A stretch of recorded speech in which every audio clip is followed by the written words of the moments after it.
জীবন কখনো কখনো এতটাই যন্ত্রণাময় হয়ে দাঁড়ায়, মনে হয় জীবন থেকে বিদায় নিয়ে ফেলি। জীবন থেকে পালিয়ে এত এত দূরে চলে যাই, যেখানে প্রাণের কোনো চিহ্ন নেই। আগে বুঝতে পারতাম না, এখন বোঝার আর বাকি নেই মানুষ কেন আত্মহত্যার পথ বেছে নেয়।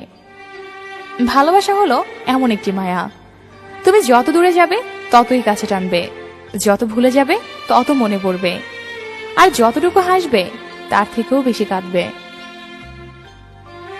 মানুষ কখনো ইচ্ছা করে কাঁদে না, কাঁদায় তার পিছনের অতীত আর অতীতের স্মৃতিগুলো। কাঁদায় তার সবচেয়ে কাছের মানুষ, কাঁদায় তার প্রিয়জন।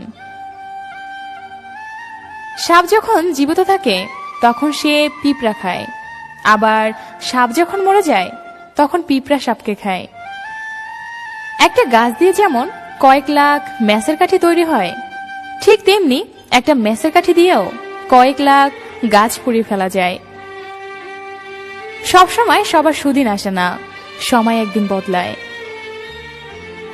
কারো কারো সাথে দীর্ঘ সময় কাটানোর পরেও যদি আরো দীর্ঘ সময় কাটাতে ইচ্ছে হয়, তাহলে অবশ্যই বুঝে নিতে পারেন আপনি সত্যিকারের ভালোবাসায় পা দিয়েছেন। মানুষের দাম বেড়ে যায় কখন জানো? যখন তুমি তাকে আপন ভেবে গুরুত্ব দিবে, তখন সে তোমাকে এমন ভাব দেখাবে যেন তার কাছে তোমার কোনো মূল্যই নেই। এটাই বাস্তব। একাকিত্ব ভয়ঙ্কর এক অসুখ, যা তোমাকে জ্বালাবে, পোড়াবে, কিন্তু মারবে না।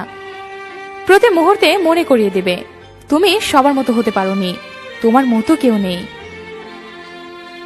অদৃশ্য এই সুখ তোমাকে কুড়ে কুড়ে খাবে, কিন্তু তোমার শরীরের রক্তে তার কোনো চিহ্ন থাকবে না। তাই কেউ ধরে রাখতে পারে না তোমার সেই অসুখকে। তোমার কষ্টে তুমি জ্বলো,